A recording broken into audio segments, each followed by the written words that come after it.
Continuing on the same line, will the FTAs help in deferring this slide of the rupee against the dollar? As I would think that we would be channelizing our exports more towards the FTA countries. Will that help us in any way?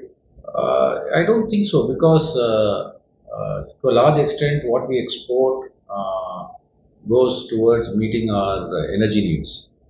So the dollar earned from that just goes to meet the demand for dollars to import our oil. However, the long-term fall of the rupee will be reduced and reduced significantly as a more important change is happening in the Indian landscape, which is shift towards EV vehicles. Because as we shift more and more towards them, the requirement of fuel at the pumps will keep reducing. So that hump technically we will cross sometime in 2042 or 2044. So post that, the fall of the rupee will not be that much, as we may ultimately be a net dollar accretor nation, unless of course geopolitically things drastically change in the next 15 years. Will accelerating production within India, like China has been the engine of the world for manufacturing? I understand that a lot of companies are interested in setting up units, and iPhone has specially opened a unit in Chennai, if I'm not wrong. And will that help in again the slide of the dollar versus the rupee, side of the rupee versus the dollar? Well, this China plus one story has been flogged to death. It has not happened the way it was supposed to happen, simply because China is no fool. Once they realized that this was happening, they immediately subsidized Southeast Asian countries like Vietnam, Philippines, Cambodia, etc., where they subsidized those nations to help relocate a lot of Chinese companies into these countries, thereby preempting their relocation to India. And this was a game which none of the analysts initially caught on to. Now, of course, everybody knows that it's the case.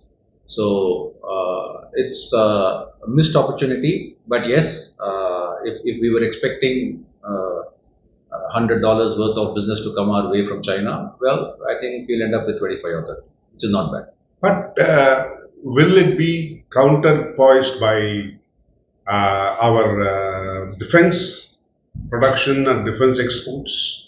This loss of manufacturing alone, because I understand we are having some of the best missiles and other things which are very many countries are interested in. Will that be offsetting that? It will if we keep exporting at a faster and larger space. But again, the existing entrenched players, which is mostly the American-based companies, they use the geopolitical power of the entire US government in furthering their interests. So, if a small nation which is planning to buy, let us say, our Akash missiles or our one of the Mk1 aircraft, and if somebody from the US were to tell them, okay, if you go to India and buy those stuff, we will not give you oil, or we will not give you medicines, or anything for that matter, which they can use to blackmail that country. These kind of things we have to expect, because they have been doing this for 150 years, where under the flag, companies are given protection to spread, whereas India and many countries in the southeast don't do that. So this kind of shakedown, when change happens, we should be strong enough to weather it and stand up to it. So, would I be incorrect in saying that this development program, which has been initiated by the new government, is it a falsetto, or is it something between hype and truth. Okay, the government has done everything in good faith, but then if today they are claiming some success, obviously it's high. Because like I told you, if we were expecting 100, we may ultimately end up with 25, 30, and we are currently possibly at 10 or 15. So that's the extent of production shift in China plus one. Whether the PLI scheme is doing well, okay, now those sectors where the PLI scheme has ended, companies which are flying high, their sales have plummeted 40-50%. So what does it mean? So it just basically means at the right price there is a consumption uptick in India. The minute the PLI subsidies are gone and the cost of the product goes up, the consumption falters. And that technically is a worry if you are looking at a consumption-led economy, but I look at it positively because it means a large proportion of the population is unwilling to borrow to meet their consumption.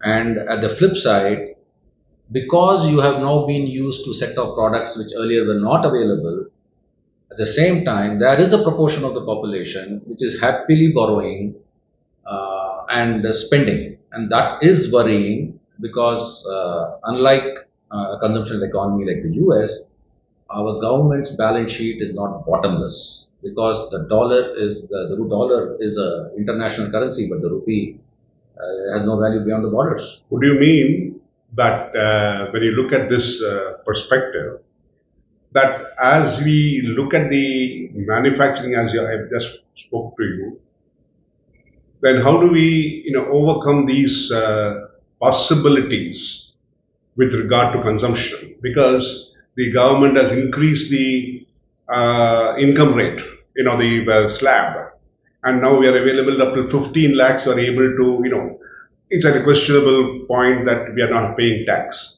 If we are able to provide them with additional, incentive in the form of increased slabs and lowering of taxes, will there be more expenditure, more spending, more consumption by which we'll be able to boost our economy? Yes, I mean, what this government has shown us since 2014, ever since they came to power, they have been successively every year's budget increasing the exemption limit, reducing taxes, fiddling around with a little bit of exemptions here, there, whatever, and then the new taxation scheme, where significantly the taxes have lowered, exemptions were increased, but then all the deductions were removed. But the net of all this is they have put close to 40-50,000 rupees per year in the people's hands to spend. Even the latest GST reduction has reduced costs by almost 300 basis points for a household. So on an annual budget of approximate 6 lakhs, that's another 18-20,000 rupees. So 5,000 rupees per month on an average is the additional consumption that the government has allowed in the people's hands. Now, has the entire amount gone into consumption? I think it's debatable because the uptick in sales at the production level is not so strong. So maybe a portion of it has gone into savings. So net, we still are largely a consumption shy economy. We would like to build our assets and then go and splurge rather than borrow and splurge. At the same time, like I told you, there is a portion of the economy which is borrowing heavily and spending heavily. But they are still in a significant minority. Would you mean that as a savings increase, when the savings increase, there is no funding available to the banks and other parties? And with the CRR, if the CRR ratio is brought down, because our inflation is not so high, the banks can lend more to the industries which need them at reasonable rates, which will reduce the cost of production and the materials available to the products available to the people. Will that consequently will that be a benefit on the economy? Okay, now this is quite a complex question because there are a lot of contradictions in the answer in this because on one side, savings are not up. The savings are not up, but even if you assume the savings are up, because all banks have shown a 14-15% increase in their deposits, etc., etc., etc., it doesn't normally mean into transmission to credit, because credit demand after the implementation of the IPC has been very watchful by companies because they increasingly are willing to tap equity rather than debt. Secondly, if we say that reducing CRR, etc., increase the liquidity in the banking system and therefore interest rates will come down, again there is a contradiction there, because if you see the RBI has been cutting rates recently, but the 10-year bonds are stuck at 6.6%. Can we continue this a little more later? Yeah, sure.